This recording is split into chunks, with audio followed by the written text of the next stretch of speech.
आओकीजी versus Garp the past. आओकीजी का अकाइनो की fight के बाद में लॉ का डिफीट और बेपो का सुलोंग फॉर्म। वन पीस चैप्टर 1081 सबसे क्रेजीएस्ट चैप्टर है जो मैंने पढ़ा है।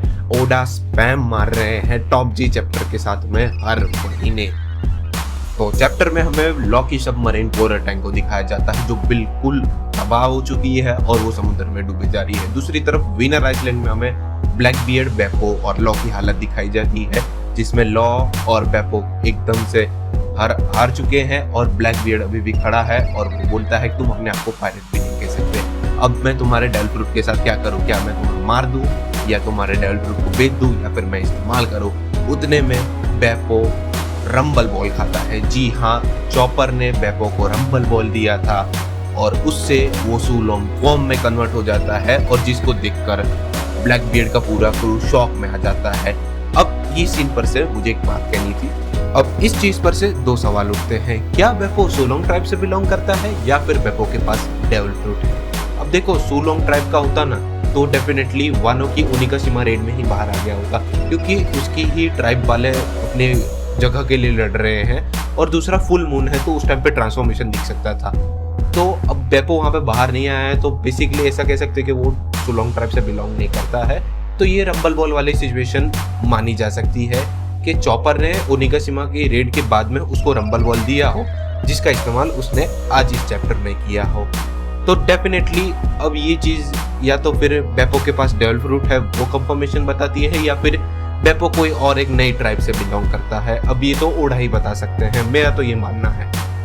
खैर, ये मानना मनाना छोड़ के आगे बढ़ते हैं। तो बेपो वो सुलोंग फॉर्म की मदद से लॉ को बचा लेता है और आइसलैंड एस्केप कर देता है। अब लॉ उसके सामने एक सिचुएशन रखता है, या तो बेपो उसके कैप्टन को बचाए और या फिर कैप्टन को छोड़ के उसके क्रू को बचाए। अब बेपो क्या करेगा वो सिचुएशन में, वो तो हमें आगे पता चलेगा क्योंकि एक क्लिफ हैंगर पे खत्म होता है। अब बात करते हैं आओकीजी और गार्प के बारे में। तो प्रीवियस चैप्टर में गैलेक्सी इंपैक्ट के बाद में फाइनली गार्प लैंड करता है आइसलैंड पे और इजीली कहता है कि मैंने अभी तक पूरी पावर इस्तेमाल नहीं की है।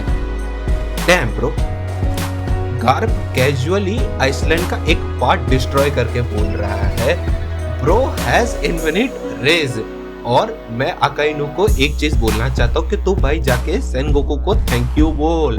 अगर मरीनफोर्ड में सेनगोकू ने गार्प को ना रोका होता ना तो हमें मरीनफोर्ड में 2 डोनट देखने को मिलते। खैर, आगे बढ़ते हैं। शिप की सेफ्टी लैंडिंग होने के बाद सब लोगों का मीटअप होता है कोबी से, जहां पे हमें एक चीज का कंफर्मेशन मिलता है कि तशीगी हमारी स्वॉर्ड की मेंबर नहीं है।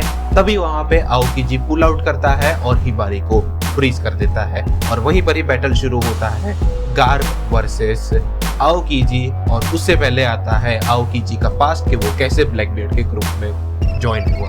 तो ये उस टाइम की बात है जब आओकीजी और अकाइनो की फाइट को 1 साल हो चुके थे। आओकीजी एक सर्टेन आइसलैंड पे बैठा होता है, तभी वहां पे आते हैं ब्लैक बियर्ड का ग्रुप और उसके साथ में वो कुछ कन्वर्सेशन करता है जिसमें वो कई सारे जोक्स क्रैक करते हैं और बूज भी शेयर करते हैं। तभी उसी कन्वर्सेशन में हमें कई सारी चीजों के बारे में पता चलता है, जैसे कि वन पीस फिल्म जेड में हमें जो आओकीजी का लुक देखने को मिला था वो लुक एक्चुअली कंफर्म है क्योंकि आओकीजी के पास अपना राइट लेग नहीं है। Again foreshadowing from the Oda. खैर, हमें आगे कन्वर्सेशन में मैन मार्क्ड बाय फ्लेम्स के बारे में भी पता चलता है कि वो बंदा एक ब्लैक शिप में ट्रैवल करता है और उस शिप के आसपास कोई नहीं जा सकता क्योंकि उस शिप के आसपास कोई भी जाता है तो सामने वाले की शिप डूब जाती है। लोगों का ऐसा मानना है कि उसके पास एक ऐसी डेविल फ्रूट की पावर है। अब देखो, लोगों का ऐसा मानना है, थियरी है कि जो मैन मार्क्ड बाय फ्लेम्स है वो जैगुआर डी शॉल है। तो अगर उसके पास डेविल फ्रूट की पावर है तो हमें कहीं दिखा ही नहीं है क्योंकि जायंट्स अभी तक जितने भी दिखे हैं वो अपनी स्ट्रेंथ और अपनी पावर से माने गए हैं, उनको कभी तक डेविल फ्रूट में देखा नहीं है हमने। तो खैर, ओडा का क्या प्लान है वो तो हमें आगे ही पता चलेगा। और इसी कन्वर्सेशन के साथ साथ में ब्लैक बियर्ड आओकीजी को ऑफर देता है कि वो उसका क्रू ज्वाइन कर ले क्योंकि वो अभी फ्री है और नेवी वालों ने उसको निकाल दिया है। पहले तो आओकीजी इस ऑफर को मना कर देता है लेकिन आगे जाके वो ऑफर एक्सेप्ट कर लेता है और प्रेजेंट टाइम में वापस आते हैं तो आओकीजी और गार्प की फाइट शुरू हो चुकी है जहां पे आओकीजी गार्प को एक फ्रीज बॉल में जमा देता है but Garp as always powerful, वो आइस को अंदर से तोड़ के बाहर निकलता है और ब्लू होल करके एक अटैक मारता है, जिससे फिर से मास डिस्ट्रक्शन देखने को मिलता है।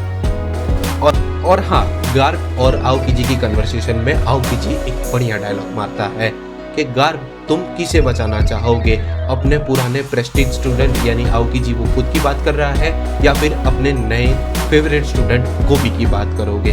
अब ये डिसीजन तुम्हारा है। तो अब गार्प किसे बचाएगा वो तो हमें आने वाले चैप्टर्स में ही पता चलेगा। और हाँ, नेक्स्ट वीक ब्रेक है शोनेन जंप का, मे भी हमें स्पॉयलर्स मिल जाएंगे तो मैं स्पॉयलर्स पर वीडियो बना दूंगा, बट हमें मांगा नहीं मिलेगी नेक्स्ट वीक। और इसी के साथ साथ में हम लोग वीडियो को यहीं पे रैप अप करते हैं। उम्मीद करता हूँ वीडियो पसंद आया होगा। वीडियो में वीडियो को लाइक और चैनल को सब्सक्राइब करते हो जाना। मैं मिलूंगा नेक्स्ट वीडियो में, तब तक के लिए गुड बाय।